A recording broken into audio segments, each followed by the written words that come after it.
Hi Study Buddies, I'm Kiki. And I'm Rob. Today we're going to be talking about life in England. So sit back, relax and immerse yourself in the English language. Listen to our accents, our tone, our intonation, our rhythm. And if you want to practice the British accent, do some shadowing. Listen to what we say, pause the video, rewind and speak along with us.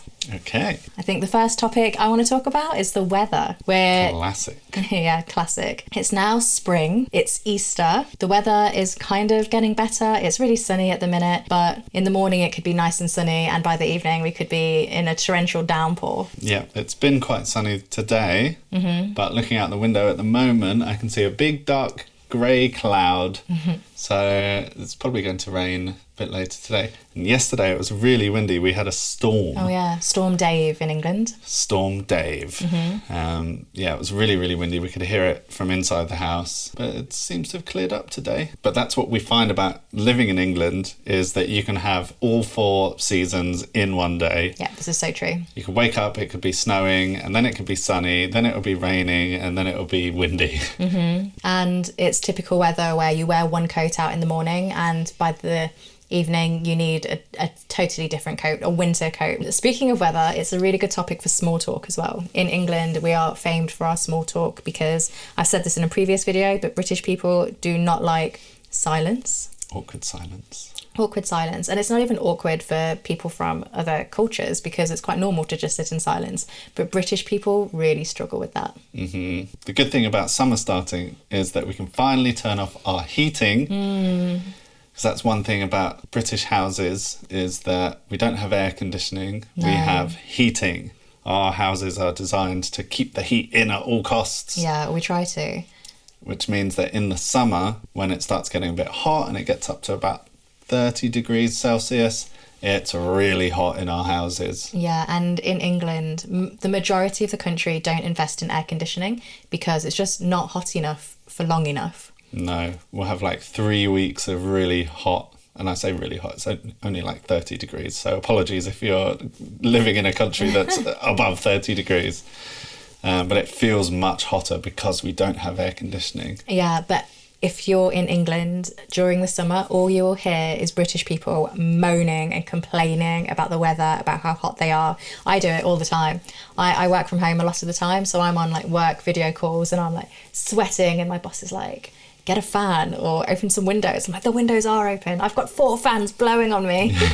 And it's not enough, but it's just not worth the money in England to invest in the air conditioning for like 2, maybe 3 weeks a year. I think it's only been hot for the last 2 years. Before that, summer lasted a couple of weeks and that was it. But last year, I think we did get a good month or more than a month, wasn't it? 4 to 6 weeks. Hot weather. But yeah, British people will moan about the winter when it's cold, and then as soon as it starts getting hot, we'll moan about the heat as well. Yeah, one of the things I love, or I did love when I was a child, I still love now, but I do it less often, is we have the ice cream men come around. You just missed it. Oh, really? Yeah. Oh, that's a shame. I don't know if you have this in your countries, but we have a person that drives a truck and sells ice cream and they play the music so all the kids and all the families know that the ice cream truck is on the way. Oh, those are the good days. And I always used to get this. It was a caramel lolly called a Zap, and it was green, purple and brown, but it tasted of caramel and it was so good. And since growing up, like the ice cream trucks don't sell them anymore. I don't know where I can get these Zaps from. If anybody knows, please tell me. I love Zaps. I used to get a screwball, which was like ice cream with a bit of swirly jam, and it was in the shape of a cone, but it was plastic. But it had the ice cream and the jam, and then at the bottom was like a really hard bit of chewing gum or bubble gum. So you'd eat the ice cream and then you get the bubble gum at the end. I didn't like those. I didn't like the strawberry sauce. You had to be... I loved the strawberry sauce. They automatically gave you strawberry sauce on your ice cream. You had to ask for chocolate sauce. And I would... This was built into the ice cream. Yeah, they didn't pour it on. It was like screwballs, you had to pour it on. Really? Yeah. Are you sure? No, I'm not sure. It was like 30 years ago now. Yeah, they poured it on. Yeah, but then when I was starting to get a bit older, the ice cream van got a bit fancier, and they started doing like lemon ice cream, like the soft serve. Oh, what? and it was really, really good. That You'd is get a good. flake in it as well, like a lemon with a flake. I remember it as well back in the day. You had your cone, your soft serve ice cream, and it was called a 99p flake, and you got the flake in it, and the whole thing was just 99p. They got rid of calling it a 99p flake because now it's something like £2 yeah. or £3 or something stupid like that. Yeah. Yeah, it used to be 99p for an ice cream. Inflation. Back in my day. Back in my day. Oh, going back to what you were saying about like our houses are built to keep the heat in. It's super common in England for all houses to have carpet. Mm-hmm. I mean, I guess more and more people are going with wood, like a wood floor throughout the house. But historically, people had carpets in every single room, and that helped to keep the heat in. The house that I grew up in had carpet pretty much everywhere. Maybe the main maybe the main hallway was tiled. I think it was tiled, but literally every other room in the house had carpet. We had carpet growing up in every room, and I remember I went on holiday with school and I came back and my parents had changed the whole house to wood, including my room, and I was so sad. I cried for so long. I loved my carpet in my room. It was a pink carpet, and then I came back and had this brown wooden floor, which is totally fine. Such a weird thing to have a tantrum about. Yeah, they didn't even ask me, and like, why should they? It's not your house. I know, but it was my room. I had Thomas the Tank Engine wallpaper growing up, and when we moved house, I asked my parents if we could take it with us. Really? Yeah. That's cute. They said no. That's so funny. So growing up, we used to have a school bus that took us to school, and there would be different points in the village because I grew up in a tiny village in a city called Leicester. So there would be like 3 or 4 school buses, and they'd stop maybe 4 stops throughout the village, and then we'd go on to school. But you grew up in London. Yeah, I So grew what up was in that London, like? so there were buses everywhere. We had the London buses, the red ones. Not school buses. No, we didn't have any school buses. There may have been some around, maybe in the not so busy areas. But yeah, for us it was just get the bus, 20p. But was that 20p that you had to pay because it's public transport, or did you get a bus pass? No, I didn't have a bus pass until I was old enough. Then I got like a child's travel card because then I could get cheaper trains. I think that was why I did that. That's but interesting. Before that, I think that was before like the Oyster card, travel card thing. Because I would just get on, and it was very a cash-driven society back then. Back in your day. Showing our age. So you just chuck 20p in and there's your ticket. And then as technology advanced, it then turned into a card that you tapped. You'd load money onto that card. And now everyone just uses their debit or credit card. Up until I went to university, we had a school bus pass. Really? Yeah, and we didn't have any of that. It was all self-funded. No, I remember when I went to college, it was still in the city that I grew up in, and it was still a bus pass, but you could use the public buses with it.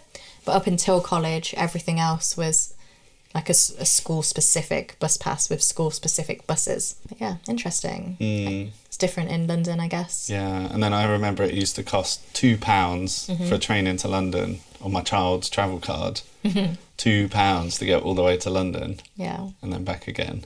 How far did you grow up from London? It was about 45-minute train. Oh, wow. Okay. Maybe less. Oh, so £2 not bad at all. Yeah, really, really Yeah, good. that is good. Considering the money we pay now to get to London. Yeah. It's like over £20. If you're, 60 or 65, if you're over that age in England and if you live in London, you get a free bus pass at that age. So that's really good. Yeah, you can ride the bus anywhere. Yeah. Not trains, though. No, not trains. But in general, trains in England, we're really well connected, but trains are really expensive. Yeah, compared to like Europe or even other countries. Yeah. Not so much America because they don't really have trains. Yeah, in America, we have a lot of friends in America and they drive everywhere. If you look at a map, if you look at an overground map of Europe, of England, you can see all of the train routes, and there's hundreds of them. It's so well connected, and especially Europe. Europe is really well connected. But then you look at a train map of America. It's literally like east, west, north, south. Yeah. Good luck. And when we were in Los Angeles, what I can remember is their underground just went north to south, east to west, and that was it. New York's underground system is really good. Yeah, and then when we went to Texas to visit one of our friends, we wanted to drive to Houston. Yeah, it was Houston. And we said, oh, is there not just a train that we can get? Because it was like a 4-hour, 5-hour drive, wasn't it? Yeah, and this is one part of Texas to another part of Texas. Yeah. It's the same state. Yeah, and I thought, oh, maybe we'll just get a train. Maybe it'll be quicker and easier, and then someone doesn't have to drive. But nope, there's no trains in between these two major cities. And I just find that incredibly weird. So lucky being in Europe and being so well connected. We can get to France in half an hour. Yeah, and with the Channel Tunnel, we can also get on a train in our car. We did that a couple of years ago. We drove onto the Channel Tunnel train. We got it from Folkestone, maybe, and it's built for cars. And that was just so quick, 30 minutes, and you're in Europe. You're in France. Driving around France and Belgium. Yeah. So yeah, we're really well connected in Europe. The only thing I would say about our transport system is how expensive it is. Literally this week, we were looking at flights versus trains for a friend that's coming over. He wants to travel from England to the Netherlands, and a train... It was £220. Yeah. Or £250 for a train there and a train back. And it was literally cheaper to fly. Yeah, which you were saying, it's kind of crazy because when you fly, think of the fuel, the resources, trains, most of the trains required. Most of the trains are electric, and it's so expensive. Yeah. Crazy. It's because there's competition in airlines, but not in train lines. That's true. Even though the trains are really expensive, you have to get them if you want to travel. Like for us, it is easier to get a train into London, and we did this the other weekend. At the weekend, it's actually not too bad, or off-peak, different times of day, peak tickets and off-peak tickets. Peak are usually when people are travelling into work, so there's more demand and more of a rush to get onto the train, and that's when they know that they can raise the prices because you have to get to work usually for 9 a.m. and then off-peak is during the day or at the weekend because there are less people travelling. So you can work around those times to try and get cheaper tickets, and we did that. We went into London, we went for lunch. Went to like a collective of restaurants. Yeah, that was really cool. That's nice. It was really cool. There's such variety of foods that you can get in London. That's definitely a benefit of going to London and living in London, travelling to London, visiting London, is just any food that you fancy. You could probably find it within like just a one street limit. I love how diverse London is. And actually, did you know that 25% of the residents in London were not actually born in England? They were born abroad. That is cool. Yeah, it is cool. And it does show in the types of food that you can get, types of cultures that you see all around London. Yeah, I love it. I love it. And I think in general, England is really good for diversity. And like, take where we live, Canterbury. We partner with a language school, and regardless of the language school, at the university here, and at the university where I grew up in Leicester, there's a big Asian community, lots of Chinese students, Japanese students, Korean students, and I think that's awesome. Yeah.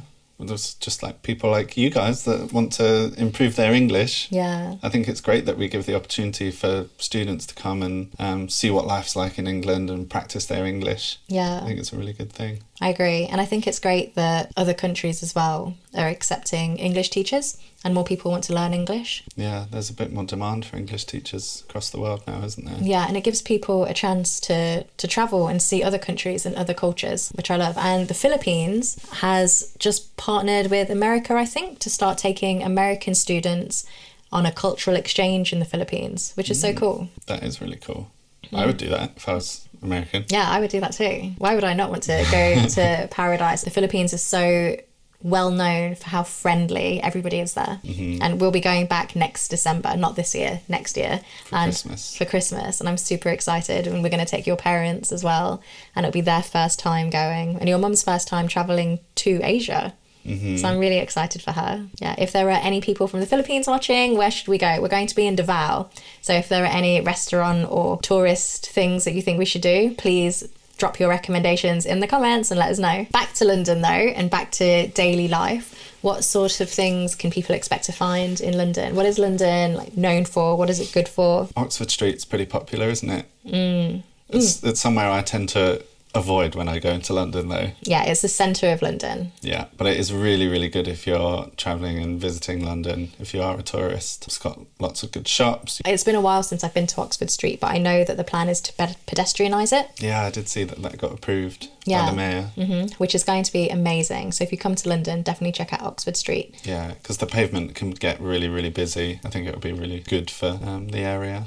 Yeah, and it's got a variety of shops, including high street shops, which is a term in England, high street shopping, for... It's like smaller shops, all in like one road, isn't it? But they're usually the same shops that are in the centre of every city, like the high street, the main high street, which is the main road of a city. And you'll find this exact same shops. Yeah. You'll probably find a McDonald's. Yeah, a McDonald's, a Greggs. If you come to England, you have to try a Greggs sausage roll. We're famous for those. Yeah, they do a vegan one as well. Yeah, Greggs is a bakery chain. It's cheap, it's cheerful, and it's delicious. Yeah. There's a shop called Primark, which is our discount store. It's a clothes shop and home goods shop. We call it Primani.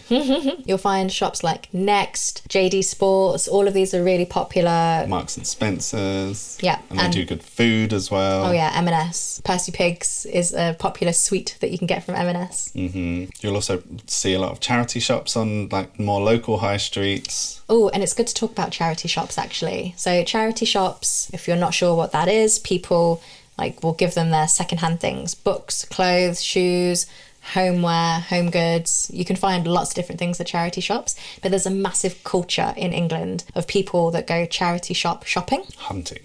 Hunting, and you can find some really high-end goods. If you know what you're looking for and you're willing to spend the time looking through charity shops, you can find some real gems. And people then sell them on for way more money than they bought them for. But I have never been very good at charity shop shopping. My sister is excellent at it. She finds luxury designer brands that only fashionable people would have heard of, and she'll find them in the charity shop and be like, I got this for £2. And I'm like, wow, that is amazing. So if you're in London and you see one, go in, maybe you'll find a gem. I like getting books from charity shops. So there's an author that's just come out with a murder mystery series, and I got the last book in one of the series for 50p, which is really good. I'm just going to bust out all the facts. I've got another fact about London. Did you know that all of the swans in England are owned by the king? They are a royal bird. It's illegal to cause harm to a swan, and you could actually go to jail for it. That is an interesting fact. Yeah, it is. And before the king, the queen owned them all. And another fact about London is Big Ben. Do you know about Big Ben? I do know about Big Ben. Go on, you can share. Big Ben, the name Big Ben isn't just the tower, it's not the clock, it's actually the bell inside the clock tower is called Big Ben. So if you come to London and you see Big Ben, you can bore your friends with that fact. No, I think it's super interesting. And we've got friends coming over from America in a couple of weeks. I'm going to swat up on all these interesting facts about London and about England and let them have it. Yeah, we'll be the best tour guides. Yeah, we will. I do want to end the video by asking people watching, tell me one interesting fact about your home country. Please share it in the comments and let me know. I love learning about the world in general and all these different cities. I want to do as much travelling as I can, and so it'd be great to know these interesting things. I agree. Yeah. Thank you so much for watching, and we'll see you in the next one. Bye. Bye.